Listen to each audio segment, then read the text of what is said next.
The Daily Brad Devotions. Today's reflection with Pastor Jeff Eliscopides. Brad Jeff, good morning. Go ahead. Kami naghihintay na sa ating aral today. Brad Jeff Eliscopides, go ahead, please. Yes, good morning Ted, good morning Cha. Medyo maulan nga na umaga. Good morning sa ating mga taga-subaybay. Okay. Yes, Brad Ted, nasa series tayo ngayon ng mga tamang pananaw. Saan ba dapat tayo naka-fix ang ating pananaw? Sabi sa 2 Corinthians 4:18, so we don't fix our eyes on what is seen, but on what is unseen. Since what is seen is temporary, but what is unseen is eternal. Alam niyo po, may mga problema tayo dito sa mundo na to, na kapag ka binabaran mo, pag tinitigan mo, pag matagal mo siyang iniisip, lalong lumalaki. Tama po ba? Mga bills, alam mo yon, yung mga problema sa katawan, pag tayo may karamdaman, minsan hindi nagbabago yung sitwasyon pero lumalaki yung problema. Kaya po itong verse na to, tinuturuan tayo paano magkaroon ng godly perspective. Alam niyo po yung godly perspective, hindi po niya dinidinay yung realidad. Hindi niya sinasabing wala akong sakit, wala akong pangailangan. Hindi po siya nagpapanggap na walang problema. Kundi ibig sabihin po na to, yes may problema, pero alam kong katuwang ko ang Diyos, nakaakibat ako sa Diyos, nakasandal ako sa Diyos, at hindi niya ako pababayaan. Ang sabi po ni Paul, we don't fix our eyes sa mga bagay na nakikita at temporal.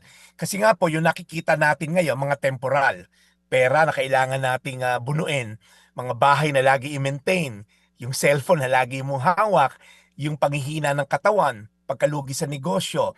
Hindi naman po masamang isipin yung mga yan. Pero pag yan po lagi naman naisip natin, doon po nagkakaproblema.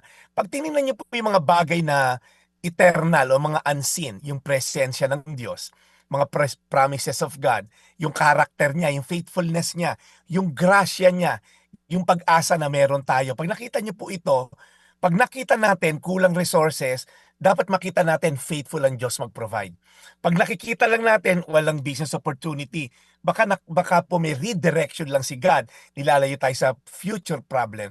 Pag nakita mo yung delay sa negosyo, baka naman God is preparing your character muna bago bigyan tayo ng blessing. So again po, mahalaga pong tanong, anong pinagtutuunan ba natin ng pansin?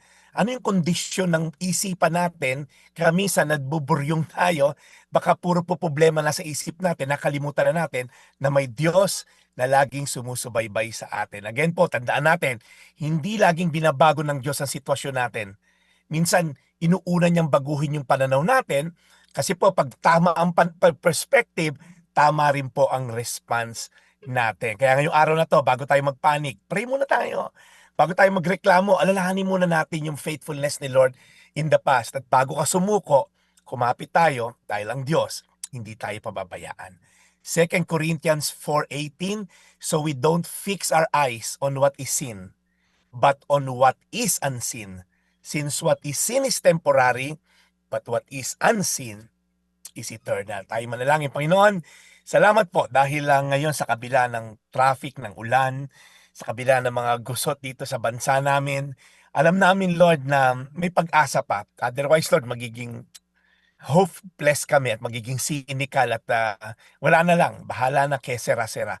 Pero Lord, patuloy kaming kumakapit sa iyo, nagdadasal, kaya nga may mga segment na katulad na to para palakasin ang aming espiritual, ang hindi nakikita ang invisible aspect of life.